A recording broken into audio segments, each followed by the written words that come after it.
Grabe, kinabahan ako dito sa dumayong to. Boss, may lalaban sana ako sa'yo. Pwede ba ilaban to? Dating top global? Top global? 18K matches. 18K! Patingin na ka! 18K matches, tingnan ko. Kaagi ka! 18K matches, tas 59 win rate, top global din! Lakas ata yung kasama mo, boss ah! Siya, boss. Magandang laban yan sa inyo. Guys, grabe to 18K matches sa Moscow. Tignan natin. Hindi ako makapaniwala. Totoo nga, top global din siya. Natutulog ka pa ba, boss? Hindi na, boss. Sanay na sanay gumamit ng Moscube to guys. Tignan nyo naman, alam na alam niya kung nasaan ako. Sa unang sabayan namin, ang buhay ko ay namiligro. Pinilit ko pa kasing mag-dep sa sobrang tigas ng aking ulo. Nabigla ako sa gagawin niya dito guys. Bigla akong isinandal sa tore ko. Galing. Hindi ko matanggap yung ginawa niya sa akin yun, kaya naisipan kong mag-invade. Pero napaghandaan niya pala yung pagdating ko. Gagi ka! Lakas ah. Lupit no? Kalmado lang ako sa puntong ito, pero bigla siyang dumating. Tila ba tumigil ang aking mundo? Wala akong naging ibang no choice kundi pumalag na lang. Sakit, gagi ka! 0-3 na standing ko dito at hindi pa ako nakaka-score. Dumating pa nga sa puntong yung deaths ko naging 4. Level 12 ako, level 13 siya. Akala ko kaya ko na kasi lamang lang naman siya ng isa. Gagi, ang lupit! Bigla-bigla siyang bumubulaga guys, kaya sa sobrang gulat ko hindi ko na napipindot yung windchalan. Gagi!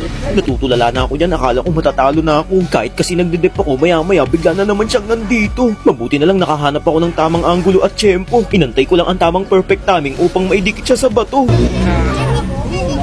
Katsamba din! Doon na nagkasunod-sunod yung pagbawi ko sa kanya guys at halos na-stuck siya sa 5 na score. Kilala niyo ako kapag late game sa akin lahat papabor. Mangin ka ko! Sa puntong ito, tila ba nawala na siya sa ralo. Ginamitan ko na kasi ng mga diskarte at talino. Nahulaan ko kasing dito siya dadaan sa damo. Uuwi na nga lang sana ako kaso kumagat siya sa aking plano.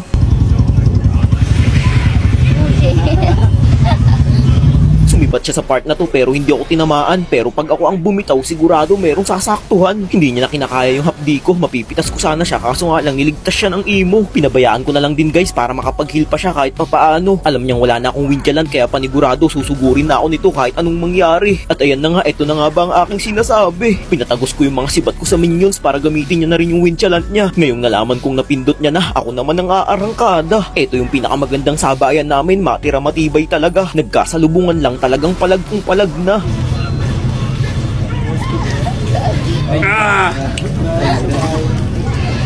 Kinabahan ako, nagulat ako, utik. Salo ng win.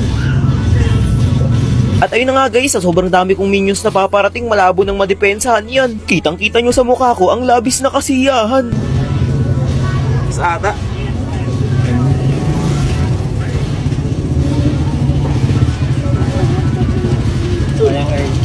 Sayang like boss, lakas mo. Spear Gaming boss, tama na. FB page, Spear Gaming, TikTok, Spear Gaming. Lalagay ko lang sa video. Thank you boss, solid. Salamat sa pagdayo.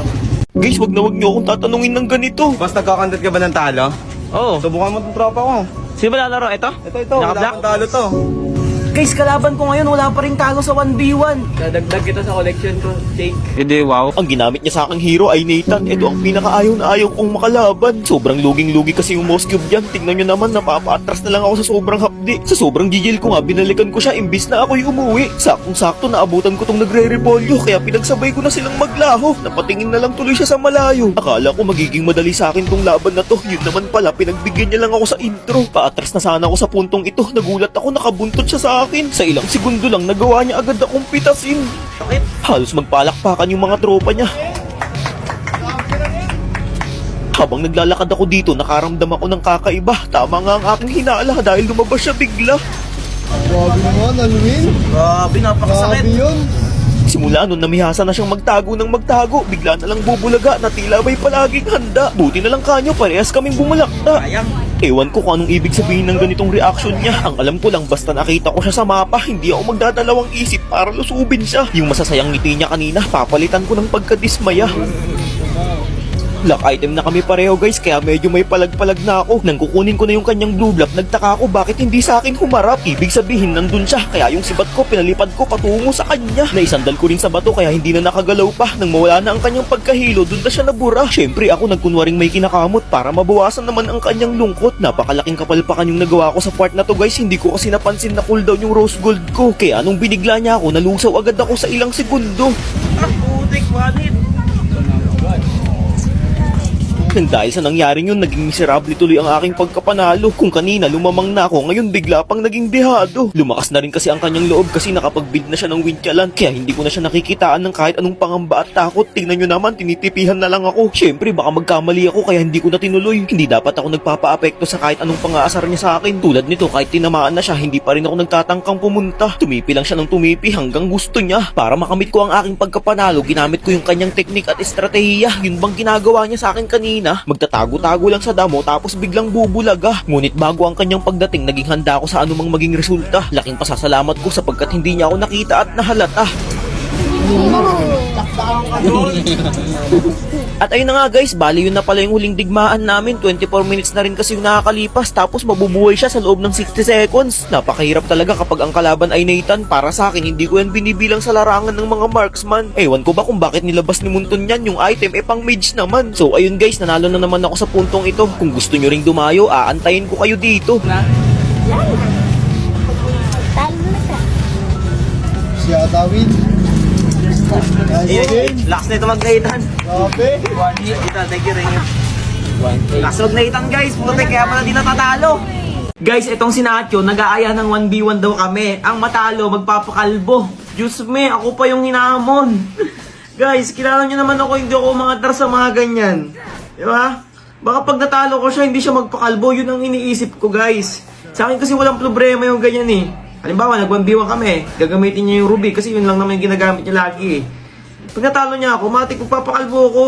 With video pa yun. Tapos siya, ang lakas ng loob niya na amunin ng 1v1. Tapos kalbo daw pag natalo. Ano ba naman yan? Gagawin kong dinosaur yan. Si ano? Nacho.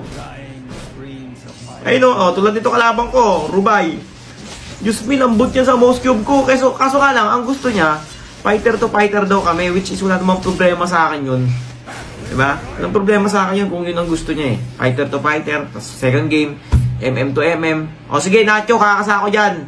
Kung matalo, kalbo. Okay, sige, G. G ako dyan ha.